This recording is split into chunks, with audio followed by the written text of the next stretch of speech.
Kemudian Yesus berangkat dari situ dan tiba di tempat asalnya, sedang murid-muridnya mengikuti dia.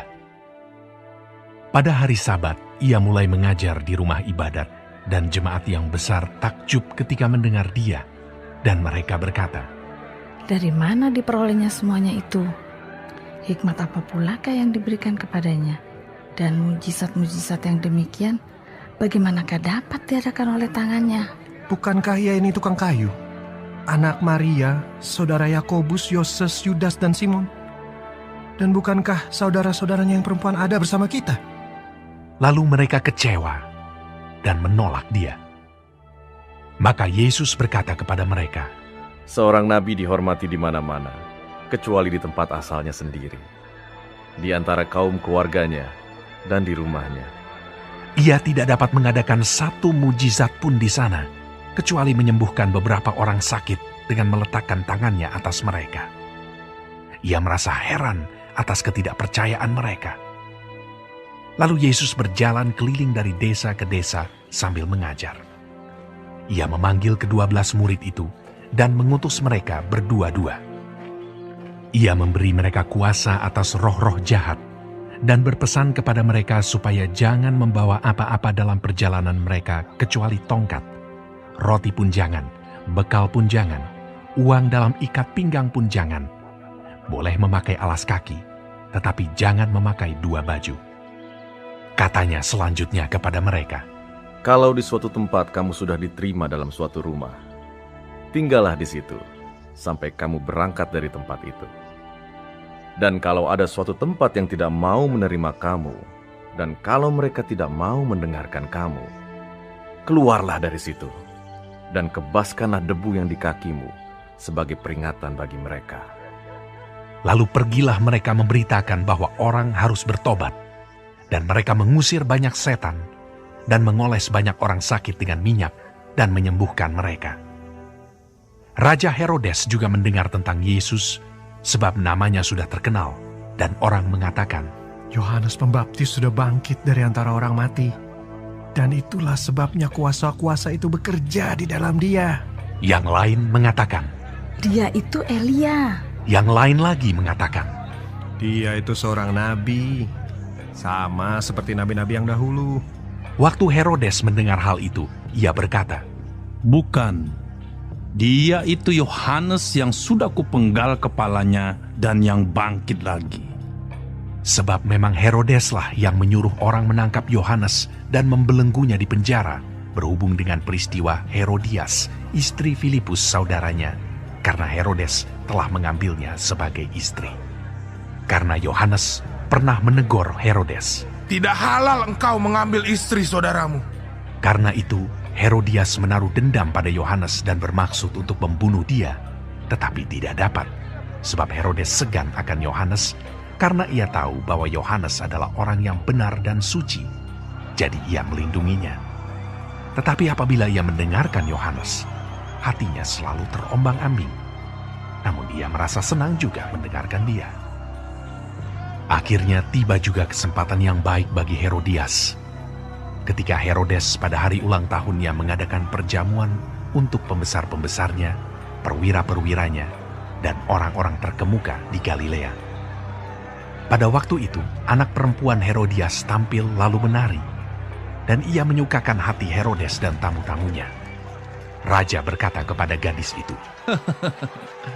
"Minta daripadaku apa saja yang kau ingini, maka akan kuberikan kepadamu." Lalu bersumpah kepadanya, "Apa saja yang kau minta akan kuberikan kepadamu, sekalipun setengah dari kerajaanku." Anak itu pergi dan menanyakan ibunya. "Apa yang harus kuminta?" Jawabnya, "Kepala Yohanes Pembaptis." maka cepat-cepat ia pergi kepada raja dan meminta. "Aku mau supaya sekarang juga engkau berikan kepadaku kepala Yohanes Pembaptis di sebuah talam." Lalu sangat sedihlah hati raja, tetapi karena sumpahnya dan karena tamu-tamunya, ia tidak mau menolaknya. Raja segera menyuruh seorang pengawal dengan perintah supaya mengambil kepala Yohanes. Orang itu pergi dan memenggal kepala Yohanes di penjara. Ia membawa kepala itu di sebuah talam dan memberikannya kepada gadis itu, dan gadis itu memberikannya pula kepada ibunya. Ketika murid-murid Yohanes mendengar hal itu, mereka datang dan mengambil mayatnya, lalu membaringkannya dalam kuburan. Kemudian rasul-rasul itu kembali berkumpul dengan Yesus dan memberitahukan kepadanya semua yang mereka kerjakan dan ajarkan. Lalu ia berkata kepada mereka, "Marilah ke tempat yang sunyi, supaya kita sendirian, dan beristirahatlah seketika." Sebab memang begitu banyaknya orang yang datang dan yang pergi, sehingga makan pun mereka tidak sempat. Maka berangkatlah mereka untuk mengasingkan diri dengan perahu ke tempat yang sunyi. Tetapi pada waktu mereka bertolak, banyak orang melihat mereka dan mengetahui tujuan mereka. Dengan mengambil jalan darat, segeralah datang orang dari semua kota ke tempat itu, sehingga mendahului mereka. Ketika Yesus mendarat, ia melihat sejumlah besar orang banyak. Maka tergeraklah hatinya oleh belas kasihan kepada mereka, karena mereka seperti domba yang tidak mempunyai gembala. Lalu mulailah ia mengajarkan banyak hal kepada mereka. Pada waktu hari sudah mulai malam, datanglah murid-muridnya kepadanya dan berkata, "Tempat ini sunyi, dan hari sudah mulai malam. Suruhlah mereka pergi, supaya mereka dapat membeli makanan di desa-desa dan di kampung-kampung di sekitar ini." Tetapi jawabnya, "Kamu harus memberi mereka makan." Kata mereka kepadanya, "Jadi, haruskah kami membeli roti seharga 200 dinar untuk memberi mereka makan?" Tetapi ia berkata kepada mereka, "Berapa banyak roti yang ada padamu? Cobalah periksa." Sesudah memeriksanya, mereka berkata, 5 roti dan 2 ikan. Lalu ia menyuruh orang-orang itu supaya semua duduk berkelompok-kelompok di atas rumput hijau. Maka duduklah mereka berkelompok-kelompok. Ada yang 100, ada yang 50 orang. Dan setelah ia mengambil 5 roti dan 2 ikan itu, ia menengadah ke langit dan mengucap berkat, lalu memecah-mecahkan roti itu dan memberikannya kepada murid-muridnya, supaya dibagi-bagikan kepada orang-orang itu. Begitu juga kedua ikan itu dibagi-bagikannya kepada semua mereka. Dan mereka semuanya makan sampai kenyang. Kemudian orang mengumpulkan potongan-potongan roti, 12 bakul penuh, selain daripada sisa-sisa ikan. Yang ikut makan roti itu ada 5.000 orang laki-laki. Sesudah itu, Yesus segera memerintahkan murid-muridnya naik ke perahu dan berangkat lebih dulu ke seberang, ke Betsaida. Sementara itu ia menyuruh orang banyak pulang. Setelah ia berpisah dari mereka, ia pergi ke bukit untuk berdoa. Ketika hari sudah malam, perahu itu sudah di tengah danau, sedang Yesus tinggal sendirian di darat. Ketika ia melihat betapa payahnya mereka mendayung karena angin sakal, maka kira-kira jam 3 malam ia datang kepada mereka, berjalan di atas air, dan ia hendak melewati mereka. Ketika mereka melihat dia berjalan di atas air, mereka mengira bahwa ia adalah hantu. Lalu mereka berteriak-teriak, sebab mereka semua melihat dia, dan mereka pun sangat terkejut.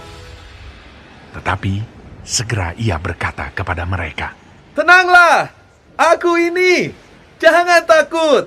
Lalu ia naik ke perahu mendapatkan mereka, dan angin pun redalah. Mereka sangat tercengang dan bingung, sebab sesudah peristiwa roti itu, mereka belum juga mengerti, dan hati mereka tetap degil. Setibanya di seberang, Yesus dan murid-muridnya mendarat di Genesaret dan berlabuh di situ. Ketika mereka keluar dari perahu, orang segera mengenal Yesus. Maka berlari-larilah mereka ke seluruh daerah itu, dan mulai mengusung orang-orang sakit di atas tilamnya kepada Yesus, di mana saja kabarnya ia berada. Kemanapun ia pergi, ke desa-desa, ke kota-kota, atau ke kampung-kampung, orang meletakkan orang-orang sakit di pasar dan memohon kepadanya, supaya mereka diperkenankan hanya menjamah jumbai jubahnya saja. dan semua orang yang menjamahnya menjadi sembuh.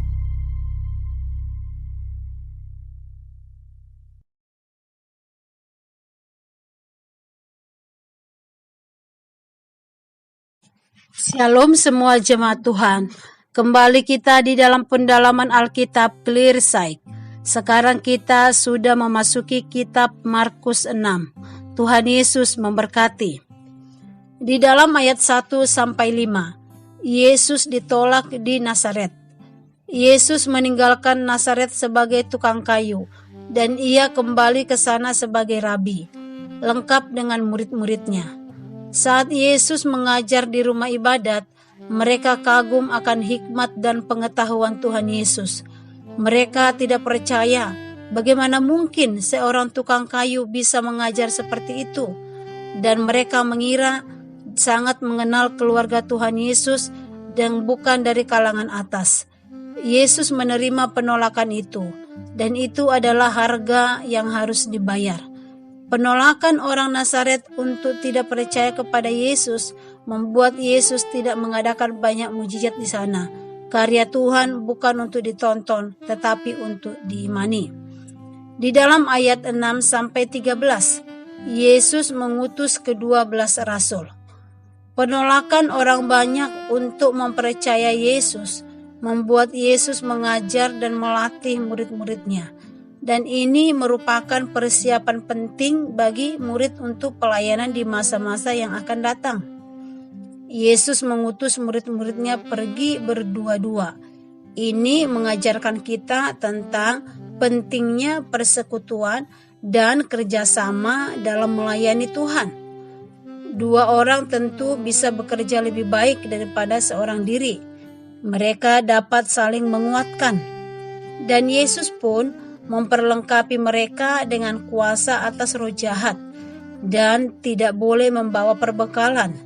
Yesus mengajar murid-murid untuk beriman bahwa Allah sanggup menyediakan keperluan mereka. Tuhan sanggup menyediakan semua kebutuhan kita. Di dalam ayat 14-29, Yohanes Pembaptis dibunuh. Herodes dan Yohanes mempunyai relasi. Herodes menganggap Yohanes orang suci. Berita-beritanya adalah berita pertobatan dan mengarahkan orang kepada Mesias yang akan datang. Herodes senang mendengarkan Yohanes, tapi di sisi lain dia marah karena Yohanes Pembaptis menegur dia karena perselingkuhannya dengan Herodias, istri saudaranya, dan akhirnya Yohanes dipenjarakan. Herodias tidak suka dengan Yohanes. Dengan cara memanfaatkan putrinya, akhirnya Yohanes dibunuh dan kepalanya dipenggal. Herodes lebih mementingkan status dan jabatan sebagai raja, karena itu yang menjadi pusat hidupnya. Tanpa pertobatan sejati, nurani kita hanya akan menghantui kita. Di dalam ayat 30-44, Yesus memberi makan 5.000 orang. Dorongan kasihlah yang membuat Yesus tetap melayani mereka. Makan dan istirahat pun terlupakan. Yesus memberi makan 5.000 orang. Yesus menangani kelaparan rohani dan jasmani sekaligus. Belas kasihan itulah yang memampukan kita untuk berkorban di dalam pelayanan serta menajamkan kepekaan hati kita dalam melihat kebutuhan orang banyak, serta ketaatan untuk melakukannya untuk hormat dan kemuliaan nama Tuhan. Di dalam ayat 45-52, Yesus berjalan di atas air. Pengalaman menjelang dini hari, di mana Yesus berjalan di atas air, tetapi murid-murid merasa ketakutan, seakan melihat hantu. Banyak di dalam pelayanan dan melihat banyak mujizat tidak serta-merta membuat kita mengenal Yesus seperti yang dialami oleh murid-murid. Tapi kita perlu mengenal Dia di dalam doa dan persekutuan kita dengan firman dan melakukannya. Ayat 53-56, Yesus menyembuhkan orang-orang sakit di Genesaret. Pengenalan akan Tuhan bertumbuh bukan dalam situasi aman, berkecukupan, melainkan saat berada dalam ancaman dan tantangan yang berat. Dalam persoalan sebesar apapun, percaya bahwa Tuhan melihat dan pasti menolong kita dengan cara dan waktunya. Amin. Tuhan Yesus memberkati.